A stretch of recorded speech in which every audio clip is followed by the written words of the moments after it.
més de la sequera, els pagesos del Parc Agrícola del Baix Llobregat tenen altres dificultats per tirar endavant amb la seva activitat. Estem parlant de l'obligació d'aplicar normatives que són contradictòries entre si. Tenim la del Pla Especial del Parc Agrari i la normativa general. I ara el Baldiri Ros, que és el president de l'Institut Agrícola, ens explicarà per què són, diguéssim, impossibles d'aplicar alhora. Senyor Ros, bona nit. Hola, bona nit. Pràcticament parlem d'una situació surrealista, no? D'una banda, per exemple, tenim una normativa laboral que els obliga a instal·lar habitacles per la seguretat i la higiene dels agricultors, però la jurisdicció pròpia del Parc Agrari ho prohibeix. Bé, més que prohibir, impedeix tenir els habitacles determinats per poder disposar d'aquests serveis. És a dir, per tant, una normativa el que no pot fer és per protegir un sector com és l'agrari, ens impedeixen poder tenir empreses en condicions i amb totes les normatives aplicat, tant les de seguretat laboral com la de seguretat agroalimentària, com les de producció integrada. És a dir, tota una sèrie de certificacions que impliquen disposar de tota una sèrie de serveis imprescindibles pel funcionament de l'empresa. A més, això també els hi passa, tenen un problema semblant amb el tema de l'asseguradora, no? Perquè haurien d'instal·lar unes tanques de protecció, però les que els hi permeten crea un problema amb l'empresa d'assegurances. És evident que les tanques que les asseguradores mínimes imposen per poder-te assegurar tot el material que tens dintre de l'empresa, que són els tractors, la maquinària, o els sistemes de regadiu i tot això, posen una tanca de 1,70 m, mentre que el Parc Agrari no autoritza més enllà de 1,5 m. És a dir, totes aquestes coses, però nosaltres el que no fem ni demanem és no complir les normatives. El que sí demanem és que aquesta normativa que ens perjudica i que perjudica qualsevol activitat empresarial, fem una moratòria de tot això per poder-nos assentar i poder debatre una nova normativa que ens permeti actualitzar totes les activitats agrícoles en condicions per poder estar en el mercat. Aquesta moratòria és necessària, primer, per poder fer els canvis necessaris des del punt de vista legal i, segon, per evitar possibles multes i sancions. Evident, i que facin tirar a terra algunes edificacions com algunes que ja els hi han fet tirar a terra.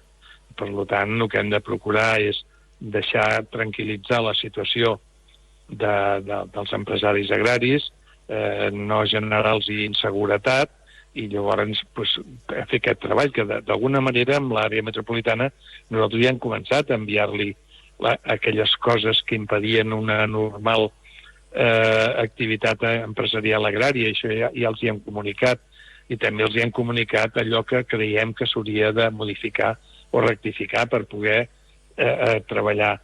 És a dir, el que no podem fer és impedir que les empreses que hi ha aquí, és un luxe que tinguem 3.000 hectàrees de cultiu a les portes de Barcelona i que no puguem tenir unes condicions empresarials adequades per poder subministrar el producte, doncs, per exemple, a Mercabarna o a grans superfícies o grans supermercats. Diu 3.000 hectàrees, de quantes empreses estem parlant en total? Hi ha al voltant entre tot el parc agrari, unes 800 empreses, que de les condicions com la que d'avui hem estat allà a aquella finca, no, perquè aquesta és una de les grans, perquè aquest gestiona al voltant de 50 o 60 hectàrees, que en podia gestionar moltes més si tinguéssim la seguretat de poder fer coses, no? Però n'hi ha d'altres. I possibilitat de que algú vingui i s'instal·li en la comarca, també. Això també podria ser, però necessitem que tenir les garanties de poder fer les coses ben fetes i tenir les garanties de que els treballadors tindran la seva normativa laboral completa, les normatives fitosanitàries, la normativa agroalimentària, en fi, el tema de la producció integrada, el Global System, que és una assegurança, és una certificació de qualitat, és a dir, tot això requereix de tenir tota una infraestructura que en aquests moments és difícil que el Parc Agrari ens la permeti. Clar, tot això perjudica l'activitat econòmica. Deia vostè que ja estan parlant amb tot el que representa, en aquest cas, l'autoritat metropolitana, l'àrea metropolitana de Barcelona. No sé quina resposta els hi han donat. si és que hi ha alguna resposta. De moment no ens han donat cap, però ells sí que tenen propostes nostres, no? I que no solament ho hem fet nosaltres, sinó que també ho hem fet conjuntament amb els ajuntaments, dels 3 ajuntaments més importants del Parc Agrari, que són els que tenen més superfície, com és Gavà, Viladecans i Sant Boi, que estan d'acord en que aquesta normativa és obsoleta i que s'ha de modificar. I la pròpia àrea metropolitana també reconeix aquesta... Per tant, el que no podem fer és dir, mentre treballem, perquè és un procés llarg i farragós, mentre estem fent aquest procés no toquem res. Per tant, una moratòria vol dir tot allò que ja estigui fet no ho toquem, i mentrestant treballem perquè hi hagi una normativa adequada a les necessitats. Tot això, a més, en un context complicat. Tenim la inflació, que segur que els afecta a l'hora d'avaluar els seus costos, i també el tema de la sequera. Com ho porten tot plegat? Bueno, el tema de la sequera en aquesta zona, de moment, no toquem fusta. Com que la majoria d'empreses aquestes importants tenen reg per goter, per tant, tenen bastant garantit el reg. Però tot això, si continua la sequera, doncs, i també, a més tenim aigua regenerada de la depuradora de Gavà Viladecans, que també ens garanteix una determinada aigua, i mentrestant no castiguem els aqüífers, sinó que anem traient aigua d'aquest àmbit.